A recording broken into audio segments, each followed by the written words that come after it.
Bi tenendona October kalo kile nani ambalma o bisimila malek chuka don kibaru keneka. Bi kibaru nu mambolo kada kuloka oye kala dona ka foko mali école taw o bina ke ka beni November kalo kile foloy. Kibaru misrama ulu kon ne ayire ka fo mali ministre sombe ni o ka baranye shilendo kalanko o la sabatilima.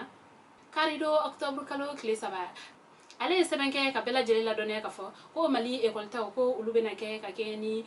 November kalo kile foloy. Wani seben ko nala aya fese ka fo ko premier trimestre ko o kon bena damne novembre kalo kili folo ni kata akunche décembre kalo kili ngwanani muye deuxième trimestre refene ko o be damne janvier kalo kili saba kata akunche mars kalo kili ngwan duru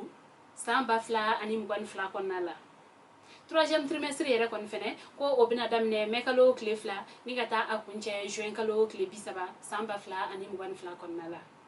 mali kalanko ulu koni benata ni sira nunu nefe kalanguli kurala nga ka hakila jigi ka fo fene ko ni benata mali école karamko ulu koni be barabla dola ni ulu koni ayire ka fo ko ulu tena baraw damne foni ulu ka la nyinu la sabatila o la nyinu nunu koni fene te dore article 39 o hake o ka sigi uluma mali école karamko ulu koni jamana nyemko u koni ye sigi kuma chama koni kenna nga fo ka ben koni masoro akula folo kibara wara mana bo ko fe ambuda okluka force spéciale antiterroriste forçat nyama kura sigila ulukuna kibara musirama ulukon ne ayire ka fo octobre kalo kile folo sebendo kon bora ka yire ka fo ko capitaine Moussa Diarra ni ale gendarmerie ko o koni ke la force spéciale antiterroriste ni o forçati uluka nyama bay o sawela amo hakla jigi ka fo forçati uluka nyama korole ni o Umar Samake ale kon be kriblo mo ko koni ka boloka ami wati mine ecosystem segal do ukmun konnala kabini samba fla aleni mugan konnala bingal ke wale do kon tara kam tama kala do kon hisegere ale nominale do okola ame wati mna go sisa ale kon be bamako kasupumbala kibara wale mambolo kada kuloka wade mali ministre mbe ni ale ka baranye silendo kurankuma ale ni jikoma ale willa ka se sira koro kuranso bambe ka joyenno kibara musrama ulukon ne ayire ka fo sira koro kuranso bado be ka joyenno ni anko mako central thermique o musaka yere koni obeta milliard keme nyokonala sefa warla o bara kon besena wala sa ka bara tablo do ministre Lamine Seydou Traoré ale willa ka se sira koro ni gata anyeda ni yoro ko fole nunka o umun kelen konala aklala tuguni ka mansini belebele banani ka ulukoni mineni ulukoni kuranti lawiye ni o koni mena ke kan yoro yin koni ingla wala do naka fo o mansi o nyogon sheki koni ne kan ka do ni kuran so bayin koni kono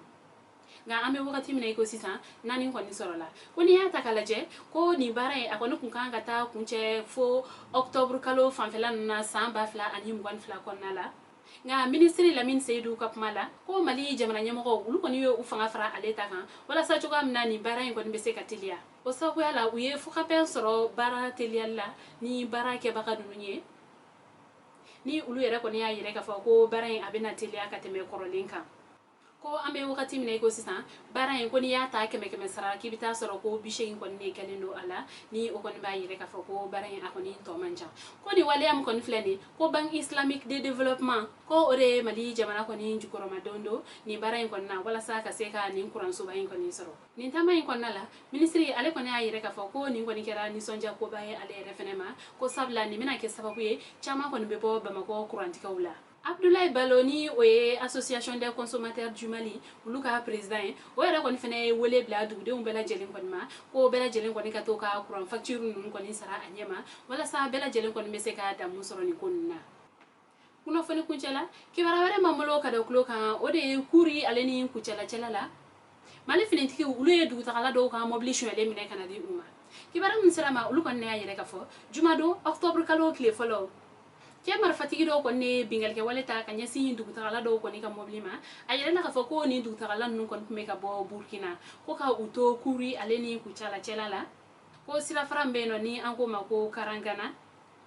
ko ni mar fatigi nun kon ne tara strategie ni mobility nun nye ni ka u bolo fon bela jele mine ula ni ka kla ka u ka du taga mobili yere kon fene mine ula tukuni ko ni bara nun kon sefe ko ni bingal ke walen sefe musodo ale kon ni njokina asena sabla mar fakisa sera oma nga yira la ka fo ko ma were kon ma jokin ale ko fe ni ki bara nun kon sera mali finituguma ulu koni e use fa jona ni ka nyini ni mbara ko ni mboloda ni ka ta uteke da ni njatike wale tabanu nun koni ka ni ka segini du tagala nun koni ka mobile ka di uma ambal ma ni ne ku ya o bidon ki baro e kada okluka ani che aka kluma jola o kambe anyo kana were